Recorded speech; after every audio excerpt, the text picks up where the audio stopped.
Тапталған тағдыр, болған оқиға желісімен. Таң атысымен Айнара тысқа шықты. Көңілі алай-дүлей. Рауан шапағы оның өмірін нұрға бөлейтіндей көрінді. Күн сайын үмітпен ерте оянатыны да сондықтан. Әйтпесе көңіліне кірбің ұялатып, жанына маза бермей жүрген нендей мұң екенін өзінен басқа ешкім білмейді. Жалынды жас өмірі мәнсіз, күндері де сұрықсыз. Сол баяғы бір тірлік. Бүгінгі ұйқысыз түннің кешегіден еш айырмашылығы жоқ. Ол есік алдындағы ағаш сәкіге жаймен жайғасты да өз-өзімен іштей сырласа бастады. Айналасындағы құстар үні мен жапырақтың сыбдыры да оның ойын бұза алмады.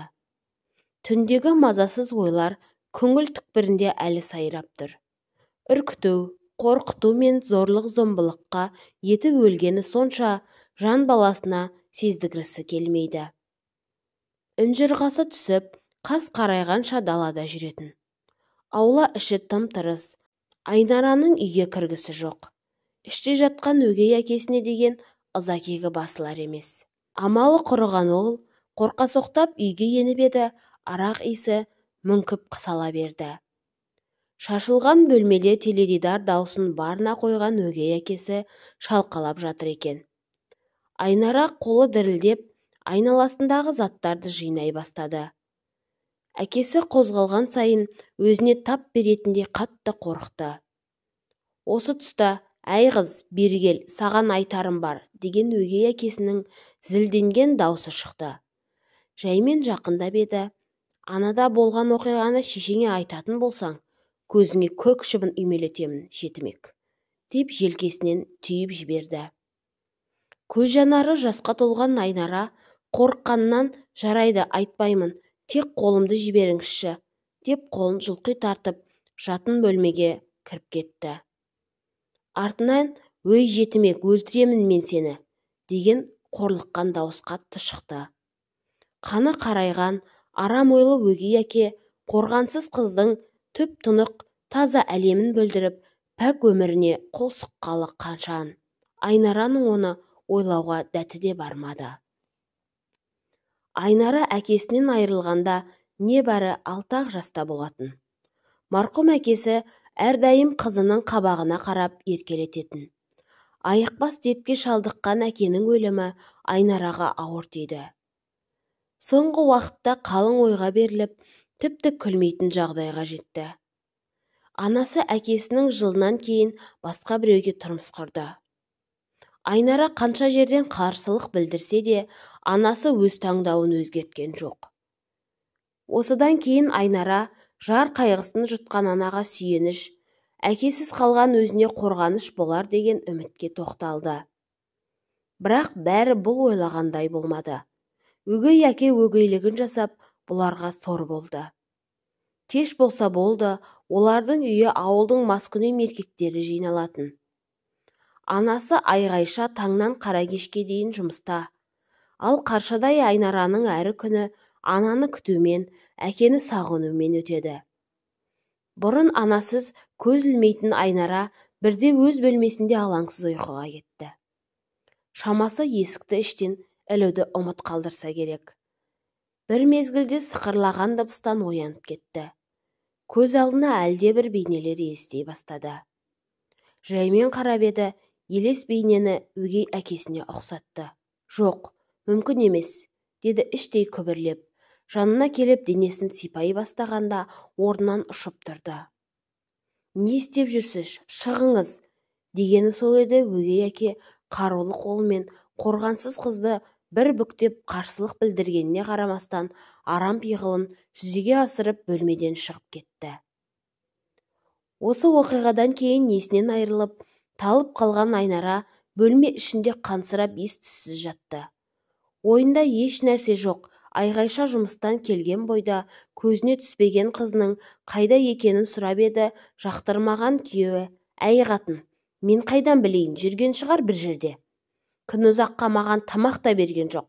Тіл алмайтын қырсық қызды қайдан туғансың?» деп жекіріп тастады.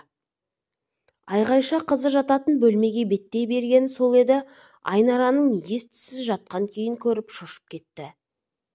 Не болғанын есіне алар емес. Жалма-жан жедел жәрдем шақырды да ауруханадан бір-ақ шықты. Дәрігерлер анасына Айнараның жағдайының жақсы еместігін және тез арада психологқа қарату қажеттігін айтты.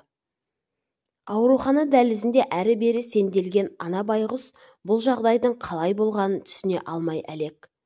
Ессіз күйеуін кінәлайын десе батылы бармайды. Қызының жанына келіп, бұл қалай болғаны? Сені осыншама қорлауға кімнің дәті барды? Деп күбірлей берді.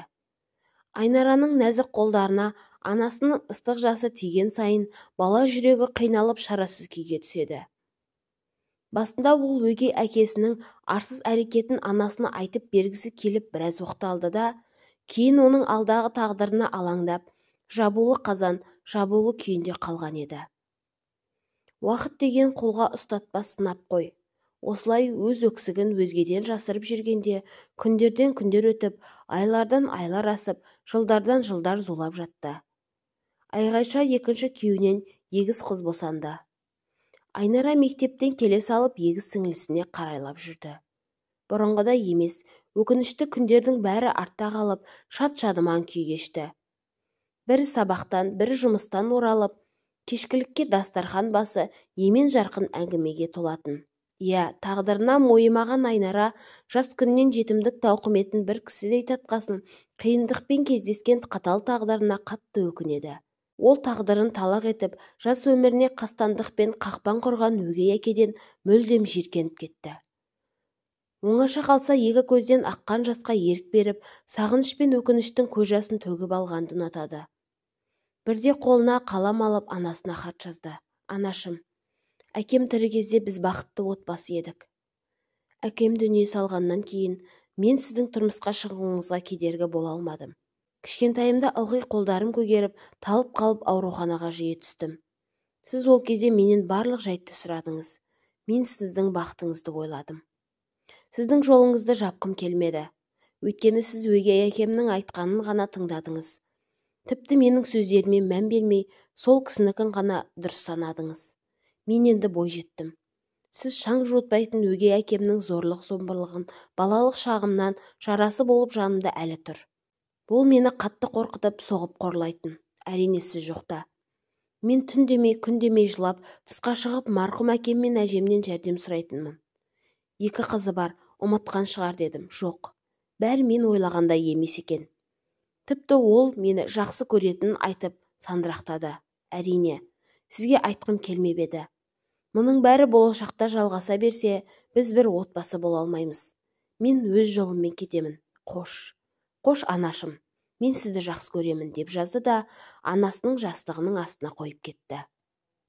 Жұмбақ тағдырын жұдықтыра жүрегіне сыйғызған Айнара, кейін анасы мен өгей әкесінен қос бірдей бауырынан саналы түрде алыстап, өз жолымен бөлек кетті. Ол қашанда жалған өмірдің сынағына мойымауға әзір тұрды. Сөйтіп жанын жегідей жеп алаңсыз күлкісін ұрлаған, мазасыз ойлардан арылып, жаңа өмірдің даңғыл жолын бастады. Бойжеткен Айнараның зымыран уақытпен жарысқан арман мақсаты, қуанышымен өзі ғана түсінетін мөлдір мұңы бар. Ол бақытты күндерінің алыста емес екеніне сенімді болды. Шіліңгір жаз өтіп, қоңыр күзде қылшын сүйреткен қыста артта қалып, күлімдеп көктем келді. Уақыт өте келе Айнара жоғары оқу орнын тәмамдап, өзге үйдің босағасын аттады. Өз алдына отау болып, шаңырағының түтінін түтетті. Шағын ауылда тұратын Айнара, бәріне сыйлы келін, жар құлағы жастыққа тимей жүретіні де содан. Келген жері оны жетім деп, желкесінен де термей, бауырларына басты.